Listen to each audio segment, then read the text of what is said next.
Well, good morning, everybody. My name is Joe Morelli.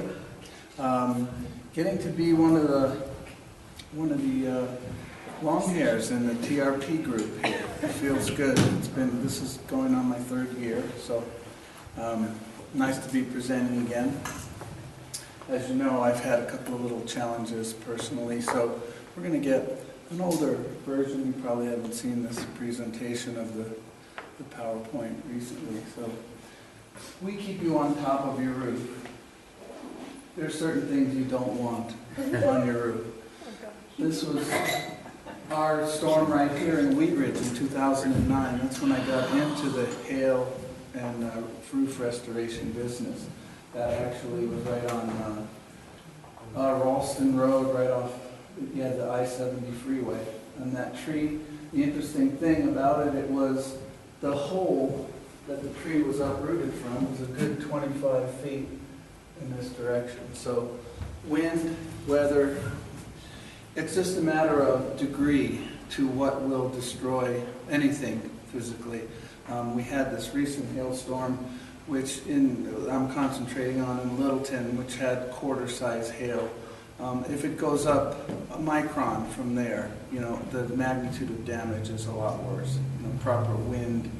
Obviously, this was a hurricane force wind that could uproot the tree. The tree was dead, so that helped. But there's other such damage on roofs that are not as spectacular or noticeable. Dan just flipped the lights on, so that little spot right there became even less noticeable. But that is not a hail hit compared to what we're seeing now. That is a blister, and that constitutes a manufacturer's damage to the shingle. That is not a result of hail, and a lot of people now, this mentality about roofs is like, oh, I've been waiting, I got these marks on my roof, it just hailed, so I'll call my insurance company and they won't know that it's not hail damage. But obviously, everybody at the table is professional in their industry and business. Certain things are very obviously not related to hail, certain things are. Shingles are a petroleum product, and petroleum gets hot and it traps gases, and when gases expand and release over time, they create blisters in the surface. The shingle is compromised, however, and in very many cases it is a manufacturer's responsibility. So, important to get an expert opinion or assessment. Roofs, up until recently, have been what in the parlance of the industry is called we were allowed to overlay shingles. So this was a house in Denver, less than probably a 50-year-old house built in the 60s or something. You can see under here there is the wood that was underneath it was the old dimensional lumber. It wasn't plywood. Now everything is sheeted on plywood, and there are no gaps in the plywood.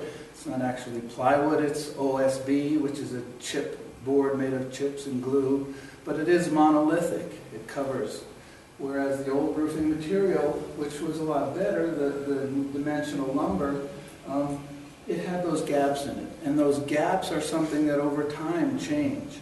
Anything in this gap area here that's bigger than 3/8 of an inch is generally wants to be replaced. So we do strip off all of the shingles. In this case, there were 4 layers of overlays in this house, and they're numbered 1, 2, 3, 4. So building code coverage is something that would cover that widening of the gaps in the underlayment there. Building code coverage is also what would cover. You can't put another layer of shingles on this. For heaven's sakes, this was with 4 layers, the weight does become an issue. And not only that, but you need, extra wide gutters to handle all the rain that's falling off of 4 inches. 2 layers, or you have to? You must come down to decking now. Must come down to decking. Certain outlying areas, rural areas, will allow 1 overlay. We never recommend it. It's just not a good surface to put the new roof on top of. On my mother's house, there were 7 layers. They had it done 20 years ago. It's a 100-year-old house. 100-year-old house. 7 layers of roofing. In the East Coast or? On the East Coast, yeah. So obviously older, we're not a very old city here, we don't have a lot of that. Wear and tear, these two things are very important. Wear and tear is something that's a function of age. It's just the way the roof weathers over time. It's most roofs are categorized in between a 25 and a 50-year lifespan.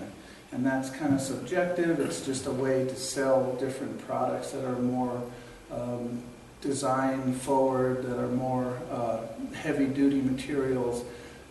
Most roofs in Colorado do not get to their lifespan, whether it's a 25-year or a 50-year. Our weather is too severe. We get a lot of freeze-thaw cycles. We get a lot of direct high elevation, high altitude sunlight, all things that conspire to compromise roofing materials. Okay, say that again. So if it's, like I have a 40-year roof. Correct. It won't last me 40 years here.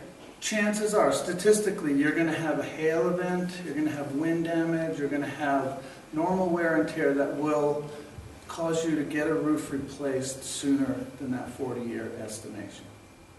You know, very few of us die of old age. You know, most people die when they stop breathing. Recoverable depreciation is something that's related to weather, okay? Depreciation is the amount of time your roof had left. If it's a 25-year roof and you're calling me 15 years into it, you're depreciated 15 years, you have 10 years of usable life. In a weather situation, that goes out the window. Weather situation, they forget about the depreciation because it was an act of God, quote unquote, although we don't use God anymore because we don't have copyright. He hasn't issued one. So. RCV versus ACV. This is an insurance parlance recoverable replacement cost value versus actual cost value. Your replacement cost value is the non-depreciated amount of the roof, what it would cost to put that roof back. Your actual cash value is the depreciated amount. So my 15 years into the 25-year roof, the lifespan of a roof, if I only had an ACV policy, an actual cash value policy, I would only get that part of the settlement back. Okay. Let's see. This is what we're talking about, Barbie. Most people, the only thing they're worried about on their insurance policy is what's my deductible. Because of the freeze-thaw cycle, because of extreme heat and lack of humidity, because of all these factors, frequency of hail, because of weather and the severity of our climate, we rarely get to the actual lifespan. We're talking about an event that's going to produce a hail or a insurance claim, and then really what we're worried about is our deductible. We also have high winds, sign bonuses. They're no longer, this is an indication, this is an older PowerPoint, because we used to be able to refund deductibles. I mean, it was, we'd walk up to your door and would say, you don't have to pay your deductible, I'll refund it. Well, we never could say that we refunded it. We would say that I'm giving you a sign bonus for putting a sign on your lawn, and I'll deduct $1,000 off my. We're not even allowed to do that anymore.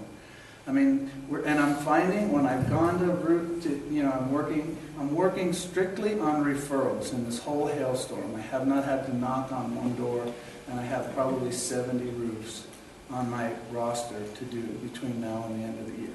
But I haven't had to knock on one door, and that's probably a sign that I'm doing something right, because the industry is overrun with predatory companies. As soon as they hear of a hail event, every Tom, Dick, and Harry from here to Kansas is in a truck headed to Colorado with a bunch of plastic signs in those little yard stands, and they're putting in people's driveways. These are the people that are saying, I can give you your deductible back. I can upgrade you to this 50-year shingle. You'll never have to do another roof again. You know, all these flip statements that are coming out now that you're warned in the media to be aware of, they're all just like a free lunch. Nothing is free. Okay? It's really bad to get in bed with a bad contractor. Who's on my roof? I mean, this is a question you want to ask your friends or your neighbors. Who's been on my roof trying to sell me a roof? Is it a legitimate contractor? Other than Christmas, this is a legitimate question. I have the normal rating system that I'm subject to in the Better Business Bureau, insurance. I offer a lot in regard to personal communication and how I can keep you abreast of the process, abreast of all of the intricacies of filing an insurance claim, what to claim. I walk around the house with the adjuster at the time of the claim. We assess the damage and get you a fair settlement. Most of the times, the only thing you are responsible for is your deductible. And this is what separates me and Mountain Roofing. So I noticed we went to 10 minutes. Would you like to see the rest of this or go to question and answer? We probably have some roofing questions right now, so we can start with that. I wanted to go back about these little gas bubbles that you were talking about. This is something I'm not familiar with. Did you say that this was a manufacturer defect? Yeah, it can point to. Shingles are made in limited batches. We have two big manufacturers right here in Denver. CertainTeed has a plant and Owens Corning has a plant. And they make these runs out of, it's a petroleum product, it's a tar, they cook it, they put a layer of fiberglass in it, and they impregnate those colorful little pebbles on top, which are actually a ceramic material.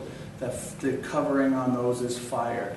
That is the waterproofing, that's the sheeting that provides the waterproofing on your roof. Well, in those layers underneath what those pebbles are impregnated in, that is a petroleum product. If they get their measurements too off, if there's too much creosote, if there's too much asphaltum in the mix, that they can produce very minor differences in the production of the shingle that can, over time, in the extreme heat, freezing, cause defects. And so, this is something that the manufacturer be responsible for replacing? They have in some cases. Now, because it is a petroleum product and it's made by these, natural ingredients, there is a certain amount of it that they won't cover. They will just say that's endemic to the process, to the way the shingle is made. And so over 25 years into the life of a shingle, you're going to see a lot more of this blistering and peeling stuff. So 25 years later and you have that happen, how do you know who made this shingle? Well, there are manufacturers, markings on the shingles, but I'll tell you right now, if you're going to go after a manufacturer's defect after 25 years, your window is closing. I mean, if you would have that blistering in the first couple of years of installation of the shingles, you'd have a very good case.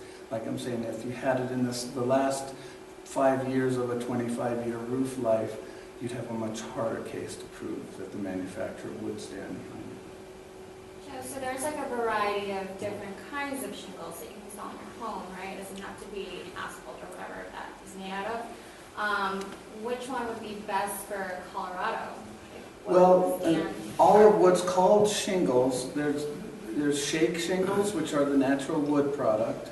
We don't have them in Boulder anymore. They're statutorily now taken off of the menu. We have concrete tiles. Okay, everything that you're going to call a shingle that's not wood shake is made of asphalt. Oh. There are different types of asphalt shingles, and a lot of them have to do with this right here is what was called a T-lock shingle. You can see the rough outline of the T here. This had an interior corner. This was cut into the shingle, and this is a very bad design. It always produced tears in those interior corners. This was Kate Pollan's roof a couple of years ago. She had T-lock shingles on that roof that we tore off. One of the best views we've ever had. This is what's called an architectural or dimensional shingle. These, although they look like individual pieces, they come in 3-foot by 18-inch sections. And they're made to fit together to produce that architectural look. This is a bridge or a hip shingle. This does not have the articulation in the surface because that's fitting over a corner. of a roof, either the steep part, which is the ridge on the peak, or a hip, which are those diagonal parts that come down on the edges. We can take one more question, and looks like Jim's got a question. Well, I want to offer a testimonial because I had Joe come up after a hailstorm in Lyons, on which some of my neighbors did suffer damage, and Joe was kind enough to come up, get on the roof, and give me the happy news that nothing was wrong. So, you know, that speaks volumes, I think, actually more so than finding minuscule damage, to tell me that there was really nothing wrong, even though you looked very hard. Yeah, my, desire is, to replace the roof. But if there isn't damage, it just impugns my credibility with the insurance companies. I see the same adjusters over and over again.